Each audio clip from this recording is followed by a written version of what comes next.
What's up, YouTube? It's Boy C to the 904, back with another TF Critic review, and today we're looking at Transformers Hunt for the Decepticons Leader Class Starscream.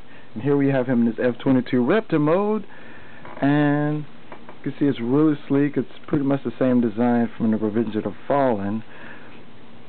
The jet booster's back here, has his missiles that plug in underneath.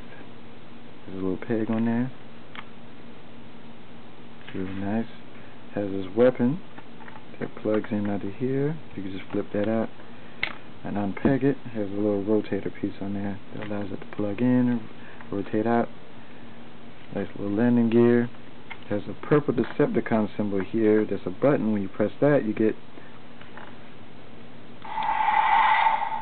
cockpit lights up, and also underneath. No one can defeat Starscream. And there's just the same two. And here he is next to his Voyager version of himself, which is, he ridiculously eclipsed his Voyager version. It's a lot smaller, same design, same tattoos. It's nice though. One other thing with the box, I didn't notice anywhere on it it's saying Revenge of the Fallen, but it does have on here some nice box art. It's a little story. It says that Starscream is advanced level 4.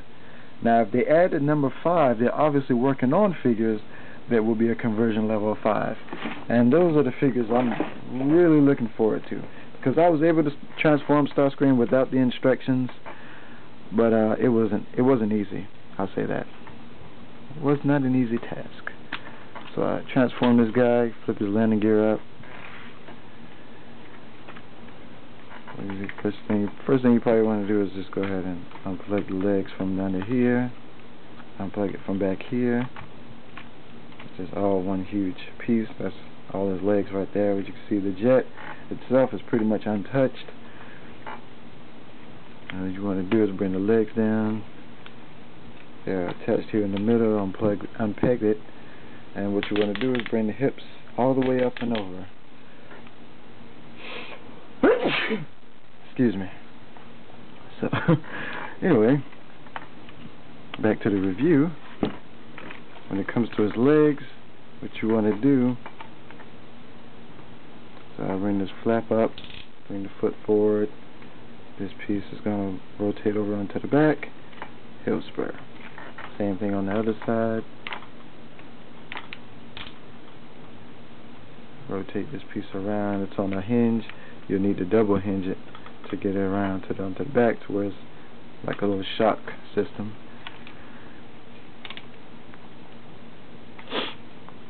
But there's the legs are finished, jet's untouched. But moving on, you got your flaps back here. You want to press those in, it'll pop that part up. You want to flip that up and over,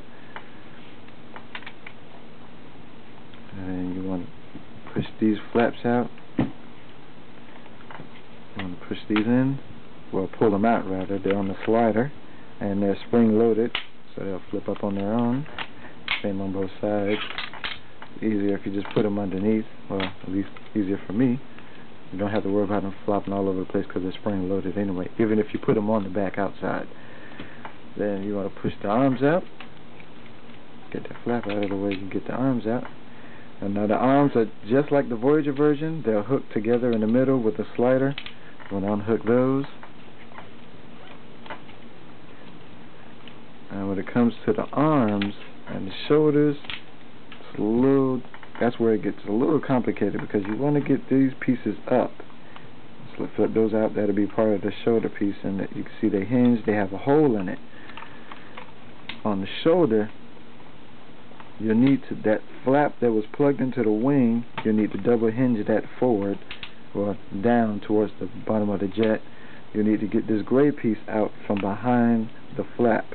You'll need to get that up, because if not, it'll be blocking this slot here, which you need to plug into here. Now, the shoulder itself is on a double hinge. Let's see if I can bring it around so you can see. There's a hinge in here, right here. And what you need to do is hinge it down. You need to hinge that piece down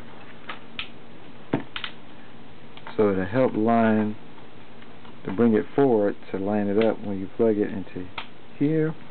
That flap that you hinged for, that was plugged in, hooked onto the wing, hook onto the chest, and this gray piece that you had to pull out from behind the fin is just free floating. It's just there to help fill in the shoulder piece. It's really nice though.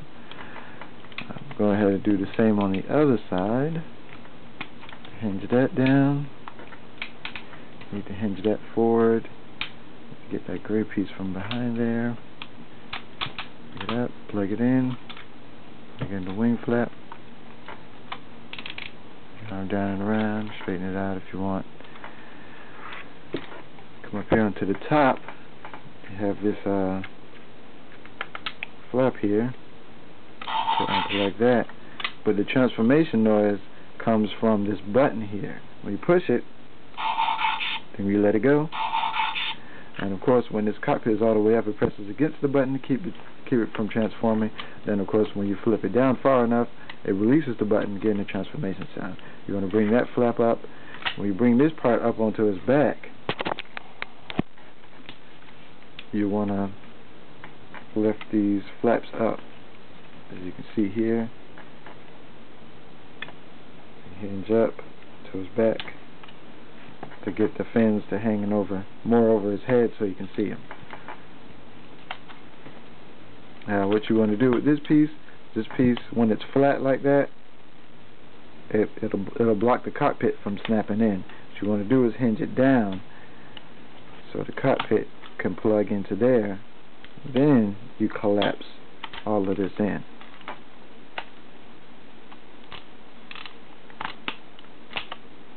Some of these joints are a little tough, which is good, but you need to apply a little bit of force. There you have Hunt for the Decepticons, Starscream. Really nice figure. He's really tall too. With his legs straightened all the way out, he's taller than Prime, but of course he stands with this chicken leg walk thing. So I'm going to go ahead and get that situated. But with mine, it's a little difficult to get him to stand because one of the hip joints, his left joint, the gear is offline with the other side. So it makes it a little difficult to get him to stand on mine. As you can see, he has to stand a little crooked because of that hip joint being off. And you stand him up next to Prime, even with the chicken stance, he's still about the same height as Prime now. With his legs straightened all the way out, he's actually taller than Optimus Prime. So